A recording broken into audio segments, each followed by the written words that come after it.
and welcome to Korea Today, brought to you live from Seoul. The government scales back on President Park Geun-hye's original pledge and grants basic pension to senior citizens in the lower 70% income bracket. The president is to speak on this matter later today. Leftist lawmaker Lee Seok-gi will likely be indicted today for conspiring a rebellion. More coming up in the headlines. A certain policing unit here in Korea has ceased to exist. We'll tell you which on In Print. Imagine a tea ceremony on a running train. We bring you a totally new train trick you've never seen before. Stay with us.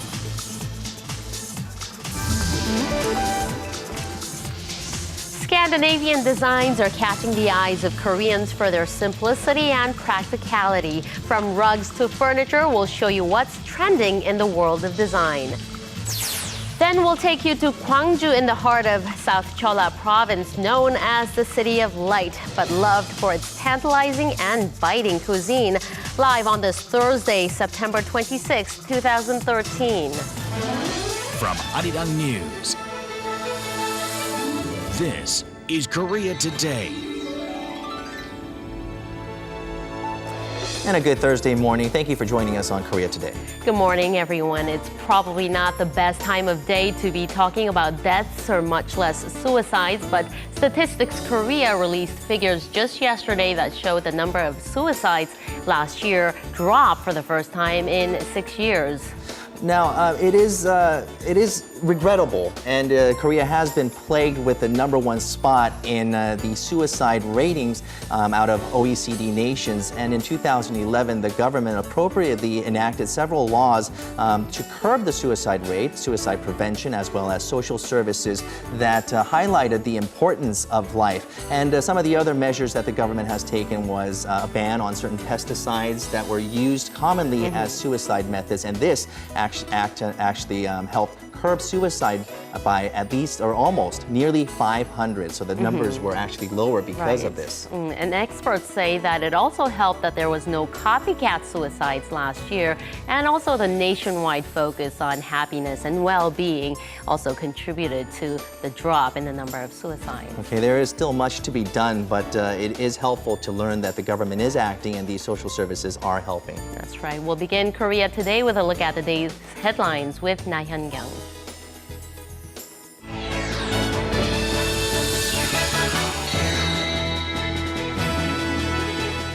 Next year's budget proposal will be submitted at a cabinet meeting today, which will be led by President Park Geun-hye. What the president will say about not being able to follow through with one of her key presidential pledges is likely to be at the center of attention. Contrary to her pledge, the Welfare Ministry says only a limited group of senior citizens will be given a monthly pension. Excluding those who are relatively better off, 3.5 million people, which is about 70% of the eligible senior citizens, will be given a monthly pension of 200,000 won starting July 2014. The ruling Saenuri Party says it is necessary for the president to scale back from her original pledge if it's in order to keep the nation's fiscal conditions sound. But the main opposition Democratic Party is strongly condemning President Park, calling it a scam. Prosecutors plan to indict leftist lawmaker Lee Seok-gi on Thursday. Lee is the first sitting legislator to be arrested on charges of conspiring a revolt. The minor opposition Unified Progressive Party lawmaker is accused of plotting an armed rebellion to attack South Korean public offices in case a quote-unquote emergency situation breaks out with North Korea. He's also accused of leading an underground organization dubbed the RO, or Revolutionary Organization, which is suspected of having strong ties with a North Korean espionage group. The prosecution is scheduled to announce its initial investigation results on Lee later in the afternoon. Sources say prosecutors will soon summon 2 additional incumbent UBP lawmakers as alleged accomplices. Senior officials from South Korea and the U.S. will meet in Washington for 2 days starting Wednesday local time to discuss how the two countries should split the military expenses of American troops stationed in Korea. This is the fourth time Seoul and Washington have sat down for talks on the matter, citing Washington's sweeping military budget cuts and the worsened security situation on the Korean Peninsula. The U.S. reportedly asked Korea to pay nearly $900 million. That's about half of the total cost. Korea is said to have suggested paying $800 million plus a comparably smaller additional sum. Seoul has been paying about $800 million each year since the last cost-sharing agreement in 2009.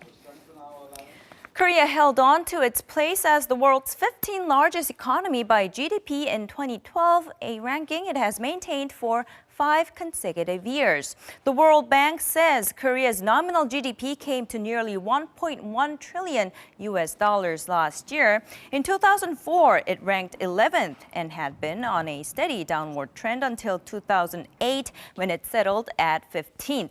Experts attribute the lack of improvement in its rankings to the fallout from the global financial crisis. The World Bank data also showed that Korea ranked 49th in gross national income last year, moving up 4 notches from the year before. The U.S. remains the world's largest economy with $15.7 trillion, followed by China, Japan, Germany, and France.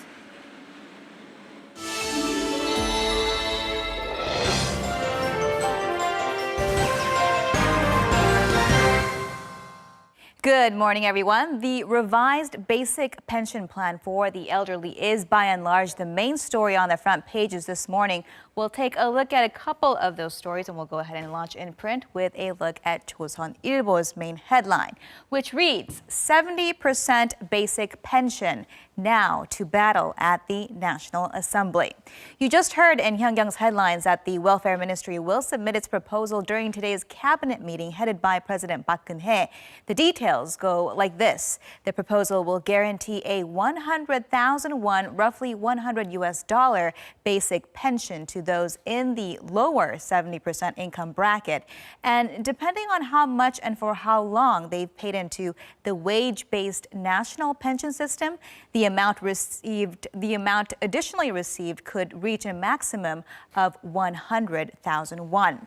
Now, whether the revision will pass the National Assembly, the newspaper says, is unknown, adding that it could very well be buried before it sees the light of day, especially when you consider the negative reaction already expressed by the main opposition, Democratic Party. Go ahead and scoot on over to Gyeongyang Shinmun and take a look at how they covered the story here. The headline reads, a step back from basic pension pledge, 50s betrayed. It's a betrayal for those in their 50s, according to the paper. It's a demographic that had largely supported President Park Geun-hye during her campaigning days because they are more likely to receive less in basic pension, as they would have paid a substantial amount into the national pension system by the time they reach the age of 65.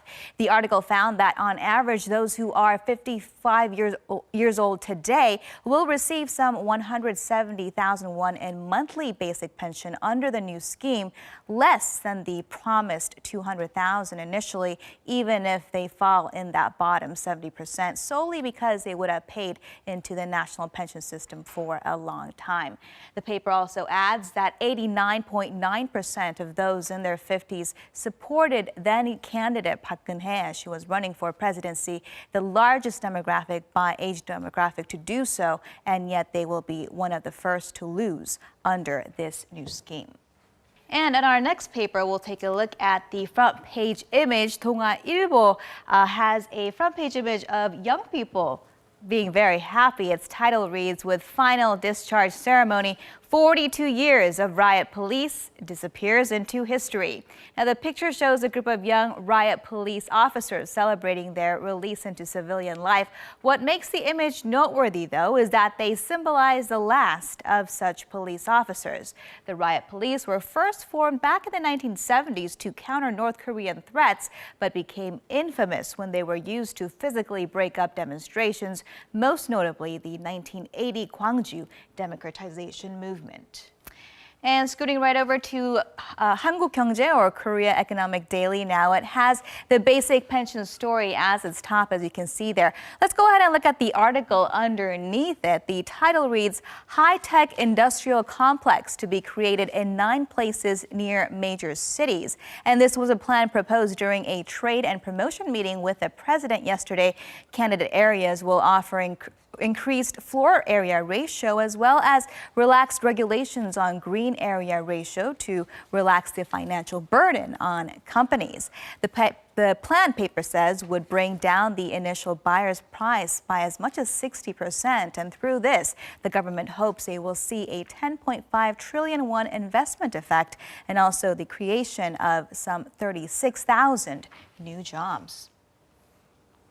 And finally, we'll take a look at 중앙일보. A literary giant here in Korea has passed, and the paper has his obituary on the front page with the title reading Choi In-ho, writer of 50 years, off to Home of the Stars. The legendary writer was known for his range of prolific writing that encompassed religion, history, and many other disciplines.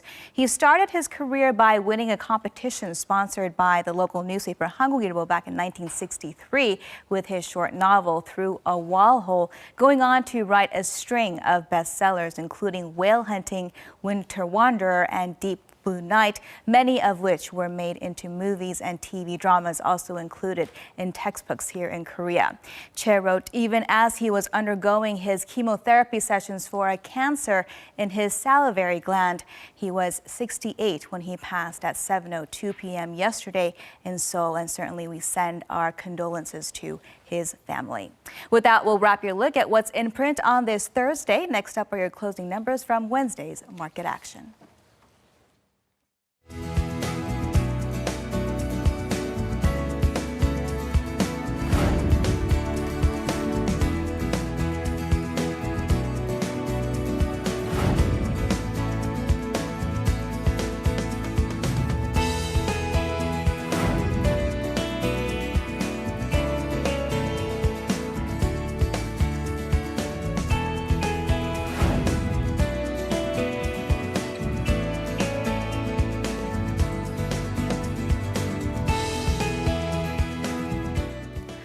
Just a heads up for our viewers who have yet to leave their homes. It's a beautiful but a chilly morning here in Korea. Morning lows have really dipped. Yes, it is sweater weather. Make sure you have that sweater with you. But will the daytime highs reach the 20s? We'll get a check on the weather with Tommy joining us from Incheon. Good morning to you, Dami. Good morning, everyone. Today I'm reporting live from Seogu, Incheon. And yes, this morning it is quite cold as temperatures are about 5 to 7 degrees lower compared to yesterday. Currently it is 13 degrees Celsius, so make sure to carry a jacket before heading outdoors this morning. Now, despite the cold weather, we are seeing beautiful weather conditions. We are seeing clear skies, no clouds to be found in the atmosphere, and the sun is out and about, shining bright down on us. And as a matter of fact, it does feel a bit warm with the sunlight on us. Now, throughout the week, we will be seeing clear conditions. However, we are expecting nationwide rain around Sunday, so that was just a heads up. I will keep you updated with that. As for later in the afternoon, our daytime highs will leap up about 10 degrees, which is a significant gap between our highs and lows, so do keep that in mind as well. All right, well, with that said, let's go ahead and get a check on today's weather. In Seoul, highs will rise to 22, Daejeon at 23, while Daegu will be quite warm at 25. Gangneung is once again coolest at 21, Busan and Gwangju at 25, and Jeju Island at 23 degrees. Well, that's all I have for the weather forecast. I'll be back in the latter half right after sports.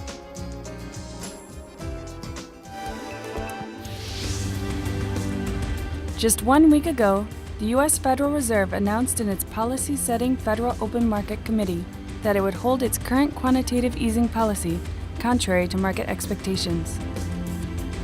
After a long break from the extended Chuseok holiday, the Korean markets have opened on an upward trend due to this announcement, with the main KOSPI index holding at the 2,000 mark. Many anxious foreign investors who withdrew money from emerging markets are injecting capital back into the Korean market. However, the government said it will prepare for the potential of this foreign investment suddenly flowing back out of the country, as it could shake up the domestic market or have a negative impact on the country's exports. And for more, we have Professor Shin Sang-hyuk from Kyunghee University joining us in the studio. Thanks for being here, Professor. My pleasure. So following the Fed's announcement to hold its stimulus measures last week, emerging economies, especially in Asia, were able to get some room to breathe. So are they, as well as Korean markets, good for now? Well, for the time being, it will be okay. As you know, maybe already know, the U.S. Federal Reserve announced that they will keep the current policy. Right. And I think, but this will not last for a long time. What I mean is that the decision was made by the non-economic considerations. So I think the maybe in October, or at least before the end of this year, the USA government is expected to scale down its stimulus measures. Let me add more explanations. Well, actually, this decision was made by the USA government considering the non-political the reasons, as I said before. Particularly the USA financial market seems to be a little bit shaken because of the voluntary resign. I mean, Mr. Summers, who was the Secretary of the Department of Treasury, he himself sent his message to the President Obama. He will not take the chairmanship of the Federal Reserve, even though he is nominated by the president. Right. Because of it, many people is really worried about what will happen in the USA financial market. And also the USA government seems to have some political burden, because of the schedule, the events scheduled to have with the USA Congress. The USA government should have to discuss with the Parliament, Congress, to increase the national debt ceiling, and also they should have to negotiate with the Congress for the 2014 budget. And all these things be a little bit burdensome on USA to changing their monetary policy and fiscal policy right now. So, however, because of the this decision was made by the non-economic reasons after this event, which means that they will change their quantitative easing policy. So, if they announce that they will scale down their quantitative easing policy, certainly the emerging economies will face some challenges, I think. So for now, it's good, but we only have a couple of months before the U.S. actually does go ahead and taper their quantitative easing policies. Now, but the Korean economy is also dependent on Beijing's performance, and we've been getting some positive indexes from China's economic front lately. So having said that, can we expect to see a stabilized growth outlook for Korea? Yes, China is the number one trading partner of Korea, but we have to look at the details of the Chinese economy. Chinese economy, has achieved the very remarkable economic growth, but this year it is expected that they will achieve about 8% economic growth rate, which is higher than the expectation made at the beginning of this year. But when you look at the destination of the Chinese exports, about 51% of Chinese exports go to the emerging economies, including developing countries. And the Chinese economy will be affected if the USA government announced the tapering of the quantitative easing policy, because the first victim of the USA change of the USA quantitative easing policy will be the emerging economies, India and Indonesia and those countries. And if the Chinese exports reduced because of the situations made by the USA government, will affect directly the Korean economy too, because that Korean out of total Korean exports, 20% exports goes to China, and then when you look at the export product structure, out of total Korean export items, 70% are interim exports, which means that we export the parts of some machineries and products. We assemble them as a end-user product in China, and we do export those products to other countries. I mean, emerging economies mainly, with the name of Chinese products. So if Chinese the export reduced, which means that Korean exports to China also will be reduced. So definitely we will be able to be. We should have to prepare for those kind of situation. In the near future. Right.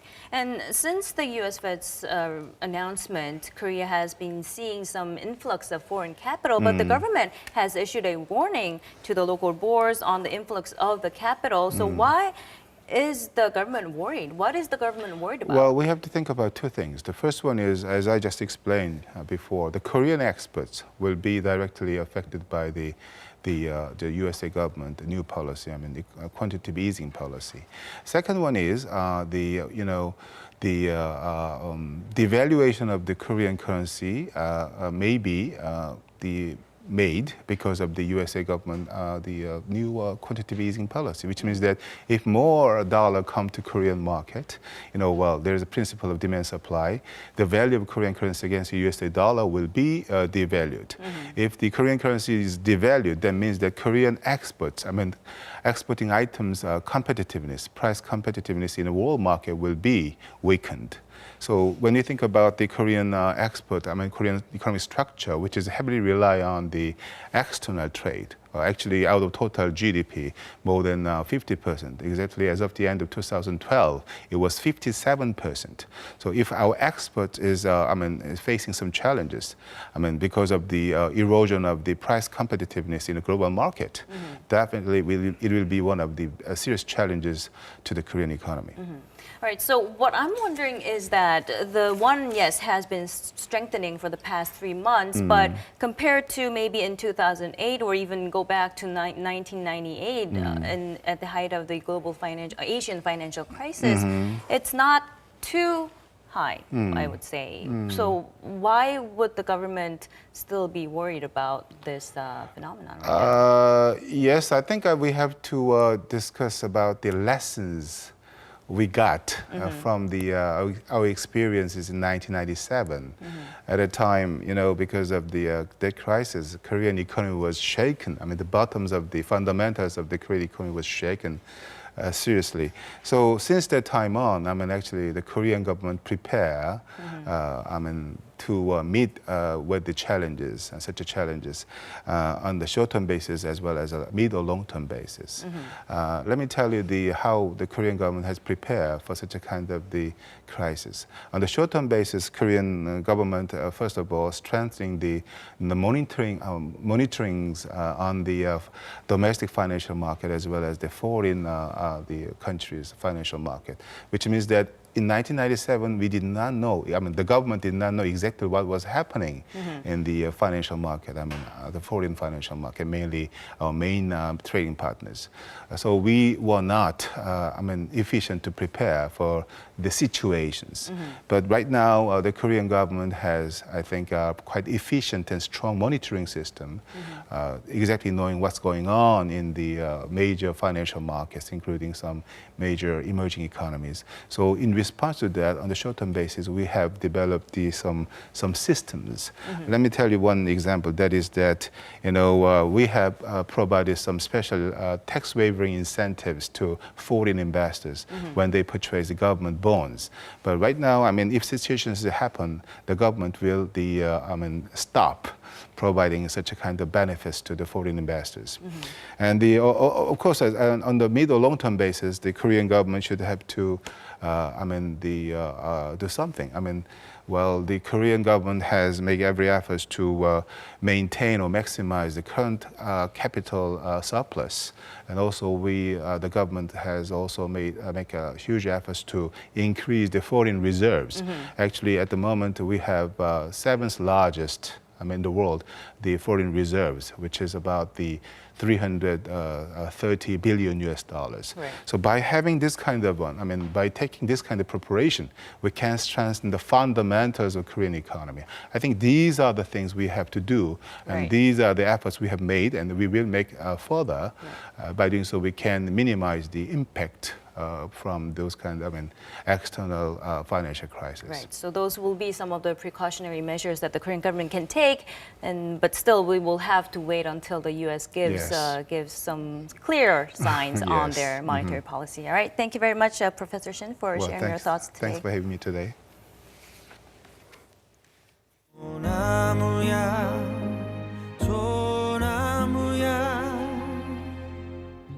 언제나 푸른 내빛 소나무야 소나무야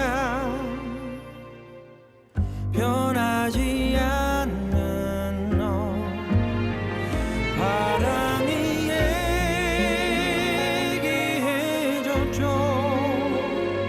잠시만 눈을 감으면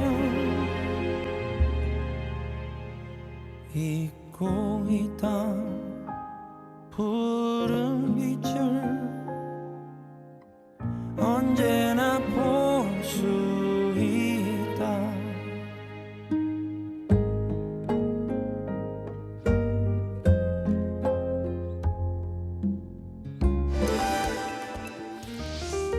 And still ahead on Korea Today, with their rich colors, simple and practical style, Scandinavian designs are setting a new trend. In fashion, furniture, and even tableware, many different products are entering people's homes. We take a look at what the attraction is behind these designs. The weekend is just around the corner, and I know most people take KTX or the Korean Train Express for domestic railroad trips these days. But if you don't mind a slow train and sitting on the floor of a slow train, the Korea Railroad Corporation is launching the new S-train starting tomorrow. All right, that S-train, it offers a comfortable ride, also beautiful scenery, as well as a combination of the right events in the train as well as off the train. Joining us is Hong Ji-sun to talk more. Good morning. Good morning. Good morning, That guys. S does not stand for speed, though, right? No, it's for slow, Slow sea and the speed. south because it's covering the southern region of Korea and from Jeolla to Gyeongsang province, that is.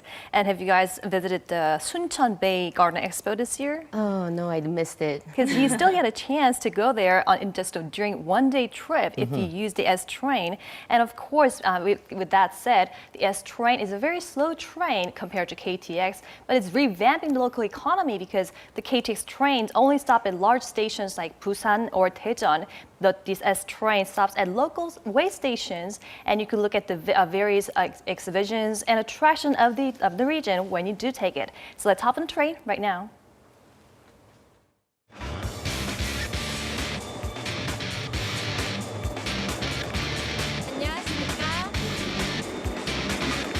Don't expect a typical train ride because what you'll see or sit on won't be like anything you've tried before. From the locomotive that resembles Korea's 거북선 or turtle ship, and the seats printed with camellia, a symbolic flower of Korea's southern regions, each passenger carriage is decorated according to different themes. You can enjoy a traditional tea ceremony on board, sitting on the floor. This is the first train compartment of its kind here in Korea. These ladies were some of the first to try this unique experience firsthand, and they seem to enjoy it. It's really amazing that we can have tea ceremony on a train sitting down. The tea seemed to taste even better, and the whole experience is very new and just great. Just a short ride from Yeosu, Suncheon, or wherever you hopped on the train, most tourists will stop here at Pyeolgyu, a town famous for its variety of cockles-based dishes. Travelers can dive into a table full to the brim of local specialties like cockles bibimbap, skewered cockles, and even cockles pancakes. I was here a couple of years ago, and the cockles taste just the way I remember them. The trip itself has been very healing with the great food and just the experience of being on the train. After enjoying a bountiful meal, take a walk around the Street of Memories here at Deungyang Station. Tourists recall their past when they were young, out and about in cafes for drinks with their friends. This lucky cafe is just one of the dozen stores that have maintained their original 80s facade. If you feel inclined, you can order a cup of healthy plum tea for just 3,000 won. That's under $3. Cafe owner Chesura is overjoyed about having this new tourist train running through her town. My son would tell me not to renovate the cafe and keep it as it is. I'm thrilled that our small town will be bustling with young people now that the train is running. I'm so grateful. The hope is that these regional tourist trains will stimulate balanced growth within the nation, especially in underdeveloped rural areas, while also making use of trains that would otherwise end up in the scrapyard.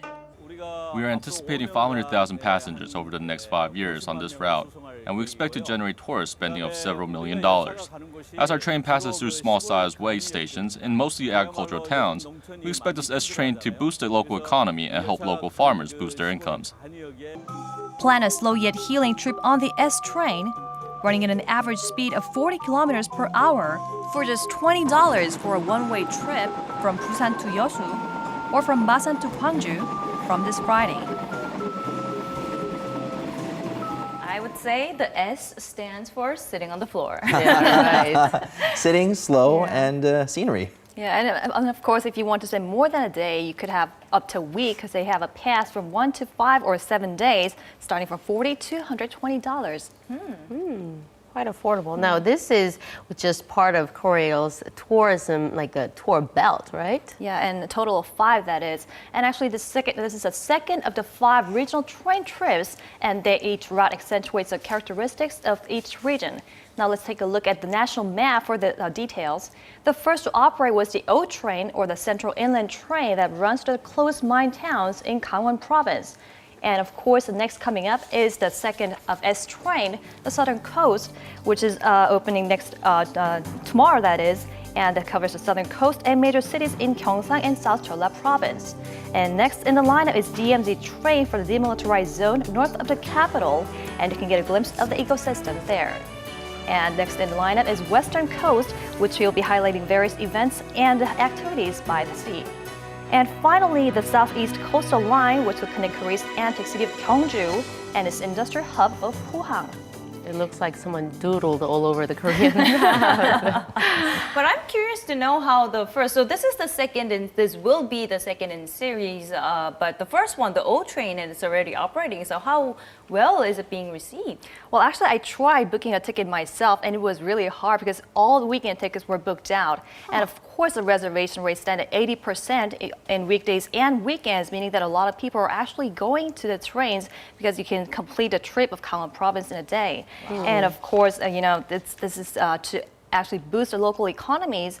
And overall, of the 5 courses, you can expect an economic impact for production of $1.4 billion over the next 5 years, with at least $3 million used for tourism. And in case of O train, some 160,000 people already used the trip over the past 5 months, that is. And of course, the tourism industry will boost the local economies while making use of the old trains as well as the stations there. So these trains will take you to every nook and cranny of Korea.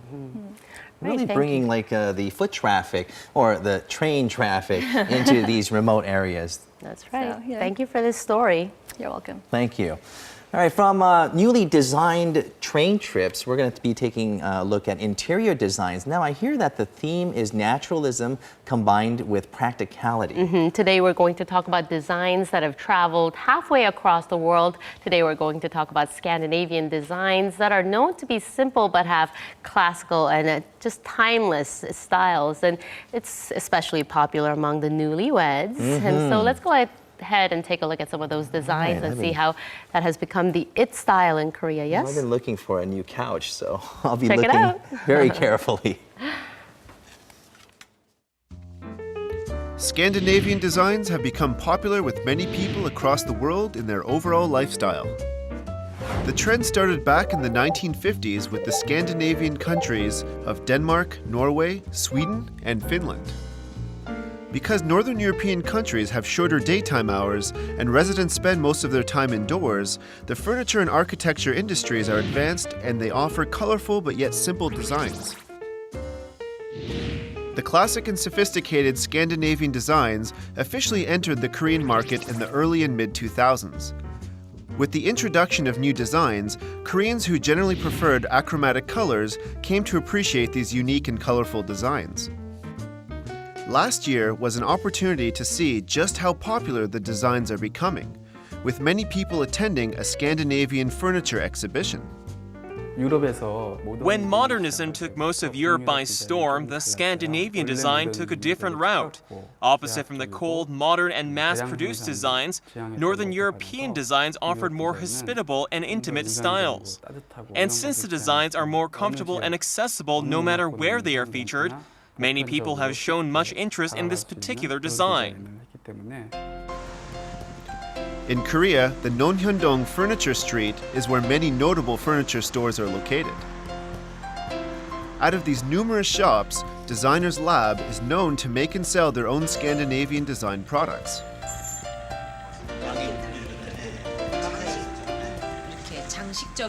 I think the designs here could feel well anywhere with all kinds of furniture, since it's not too fancy in design and instead is very functional.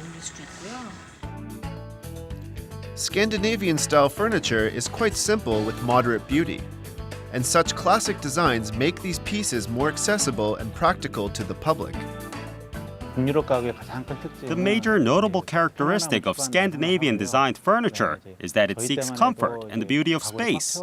In Korea, the designers don't completely imitate Northern European designs. Instead, they recreate the styles to fit the Korean consumer's taste. Close to 70 to 80% of newlyweds in Korea are decorating their homes with Scandinavian-style furniture. These designs have expanded from simple interior items and furniture to everyday products. This Denmark brand offers sound devices in simple and neat designs. Finnish glasswork and fabric brands offer diverse, vibrant colors, simple designs, and patterns, and have set high standards for Scandinavian designs and are loved by many. In Korea, diverse Northern European-style items are also being made and introduced. Hanguk Chinaware came out with unique pieces featuring Scandinavian-inspired designs, such as images of natural objects accentuating eco-friendliness. LG Electronics introduced an unusual television design that gives off a 1970s and 80s classic style with the modernity of Scandinavian designs. Rooming is a design select shop with various Northern European style furniture, lights, and decorations.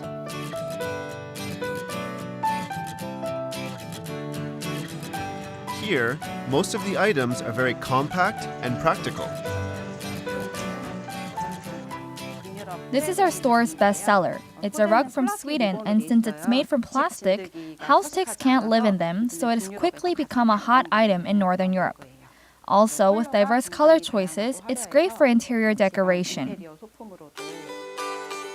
Household goods at this store all feature simple designs, patterns, and shapes inspired by nature. Scandinavian-style household goods with their simple and practical designs help bring out the subtle and elegant beauty. And so, they are great interior items regardless of where they are placed. People tend to purchase these items because they want to have what others don't and want to become trendsetters by using unusual items first. Customers who want to try out something new come and purchase these Scandinavian design products. Scandinavian designs respect the coexistence between nature and humans, which is why people find it so attractive.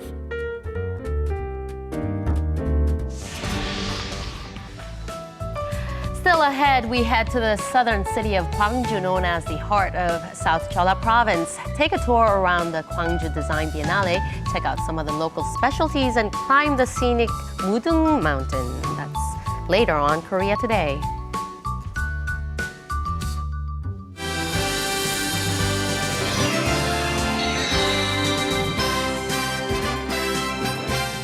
And a good Thursday morning to you all as we kick things off in the major leagues, where 25-year-old Hyun-jin earned his 14th win of the season after beating the San Francisco Giants on Tuesday night.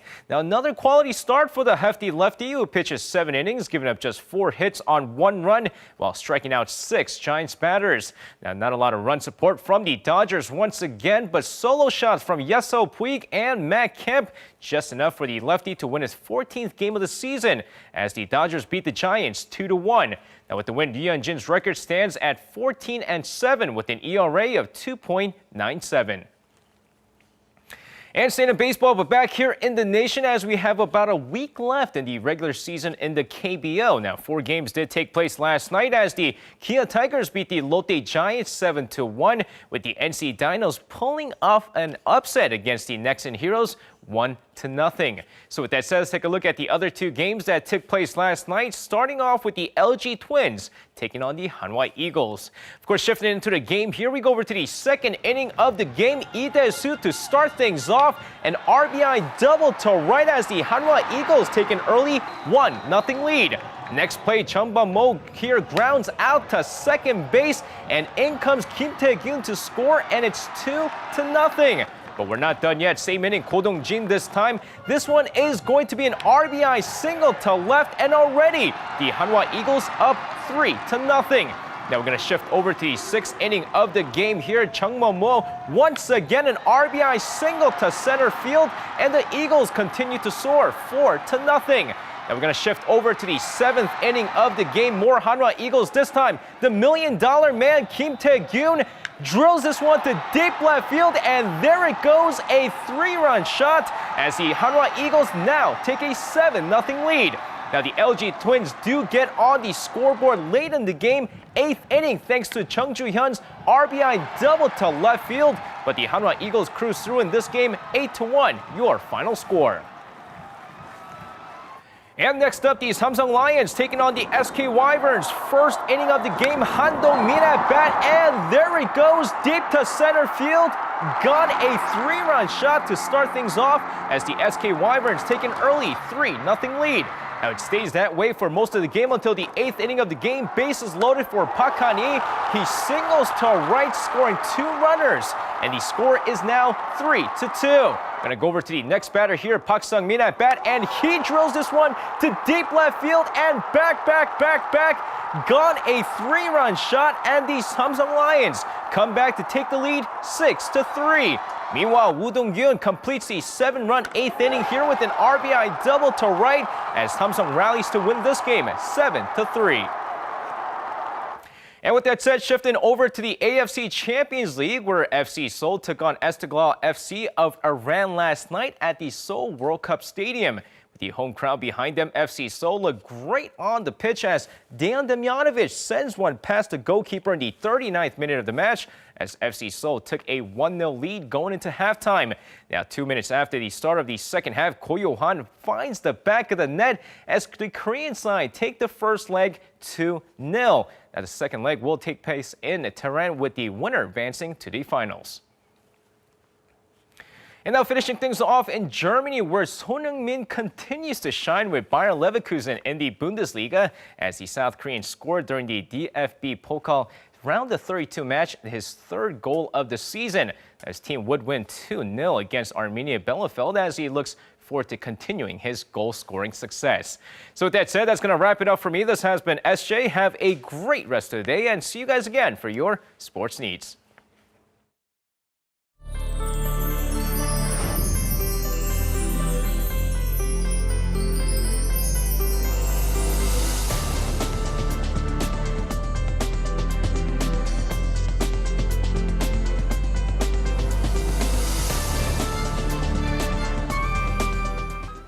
And the 10th Dream Park Chrysanthemum Festival is going on right now, and we'll go to Tommy, who has everything you need to know about that. That's right, the most beautiful flower at that park. Over to you, Tommy. Tommy, right? Right. Such a compliment. Thanks, guys. I'm back reporting live from a metropolitan landfill located in Incheon. Now, the 수도권 landfill site is where all of Seoul, Gyeonggi, and Incheon's trash are disposed of. Now, I know it doesn't sound very pleasant, but not far from off, you can find a beautiful wildflower field which is filled with chrysanthemum. And starting today until October 6th is when the 10th Dream Park Chrysanthemum Festival is going to be taking place. Now, with the 2014 Asian Games ahead, this year's Chrysanthemum Festival is going to be quite large. As a matter of fact, the field is about the size of about 7 soccer fields put together. So that is huge, right? Now, when visitors come here at the festival, you can find so many different types of artwork, also experience programs. Now, the artwork is not only here from Korea, but all over Asia. So for visitors, they put experience programs that are a bit more traditional as well. Some of the programs that you can find are maybe throwing arrows, Pungmo experience, also Korean paper art, and also traditional clothing. Now, of all the experience programs, what I'm going to be doing today is 꽃 누르미. So as you can see, we have some final display products of 꽃 누르미. It's basically the pressing of the flower. Now you can grab or, pick any flower or plant off from the streets and then you dry it. And what you do is you want to decorate it. And once the final product is finished, then you can make this into a decoration at your home or anywhere you want to. I kind of already had a head start. And with this, all you have to do is kind of add the flower that you want to add into right here. And now what's important is after you design everything, you want to paper coat it.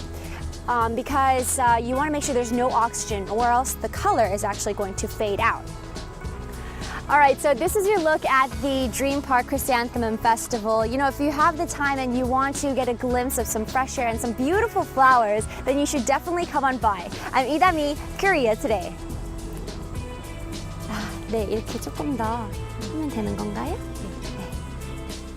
Pretty flowers. Yeah. And what's significant is that whole area is built on a landfill. Right. So way to make a beautifying a spot there. All right, autumn is here, and although we are getting a cold overnight temperatures, we are seeing the temperatures that rise into the low 20s, which is a good time to be out, and a lot of festivals are taking place. One that we're going to mention today is the Gwangju Design Biennale. That's right. We sent our reporter Johnny Bland to go down to Gwangju, so let's follow him right now. Located in the heart of South Jeolla Province, the city of Gwangju is known as the symbol of democracy and human rights, and the city of arts. So it's home to many captivating cultures and sceneries, including Mudung Mountain. It's also famous for its delicious southern food. So today, I'm heading to Gwangju, the city of light, to experience the taste and beauty of Korea.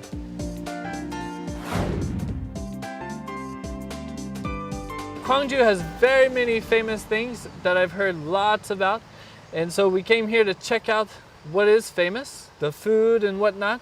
So let's go check it out. As soon as I arrive in Gwangju, I head to Mudung Mountain, which is also called the Mother of Gwangju. It's a huge 1,187 meter tall mountain, and it seems to embrace the entire city. That's why many people claim that it's their symbol of pride. 반갑습니다. 네, 여기 많이 아름답다고 많이 들어봤는데, 네네. 근데 어디서 제일 좋아요? 지금 대표적인 등산 코스 중에서 오늘 가보실 곳은 원유사 코스이고요. 네. 현 위치에서 해발 1100m에 있는 사석대까지 올라가실 거예요.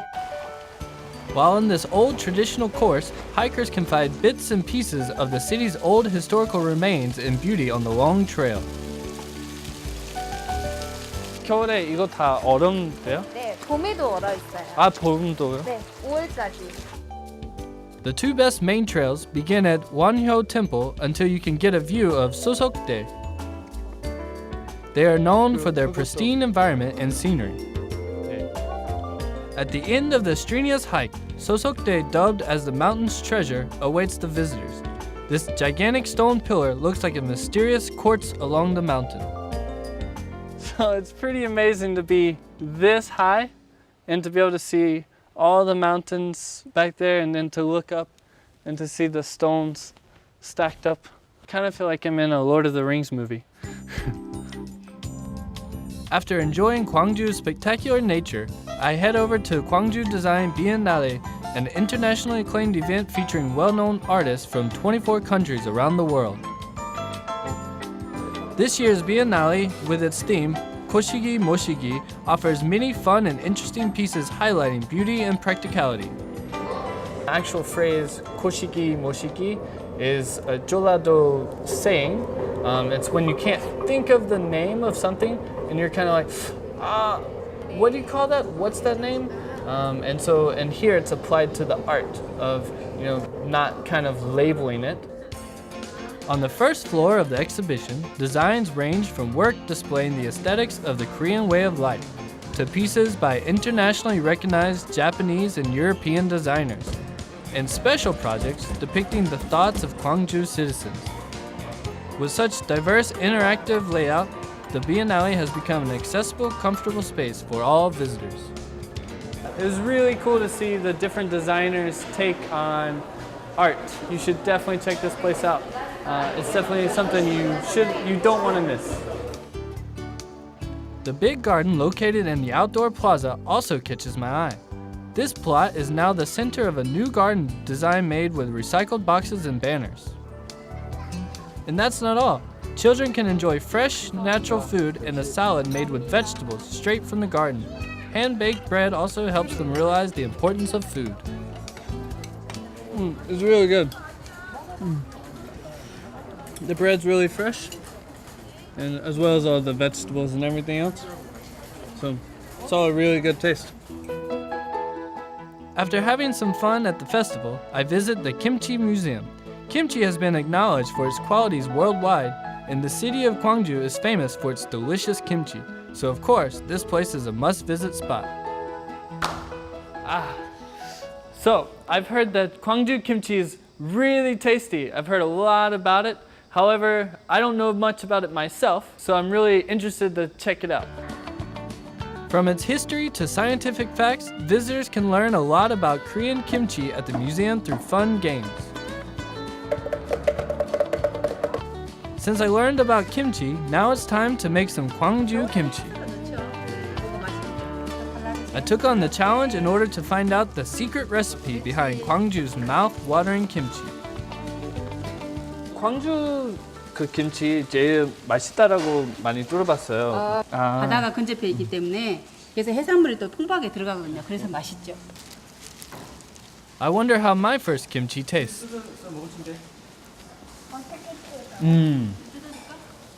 맛있다. This is my first time ever making kimchi.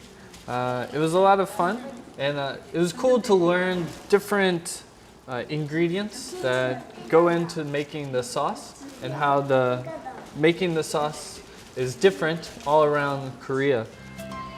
As Gwangju is home to all kinds of delicious food, there's another special dish here. And guess what it is? It is none other than one of Gwangju's 5 delicacies, tteokgalbi. I visit the city's famous food street in Songjong-do, filled with tteokgalbi restaurants. So this street looks like it has a lot of tteokgalbi restaurants, and it all looks and smells really good. So why don't we check one of them out? People can't help but give in to the hearty, savory smell of tteokgalbi.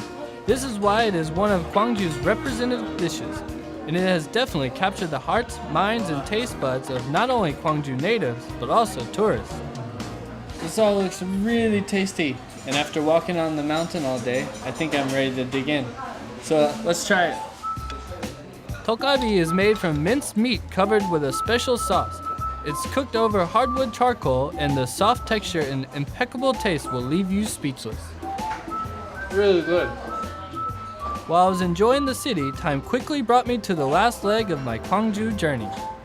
Today was a lot of fun. I got to do some things I've never done before. I got to make my very own and go up the mountain. So it was all a lot of fun.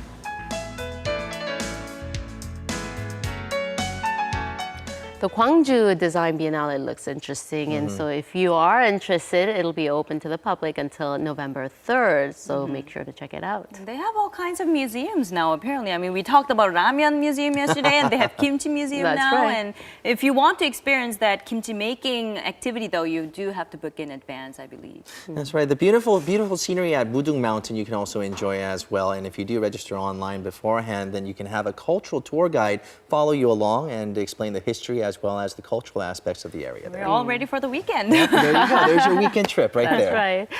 Well, that's all from us this morning. All right. Have a happy Thursday, and we'll see you back here tomorrow on Friday morning already at 7 a.m. Thanks for watching. Bye-bye.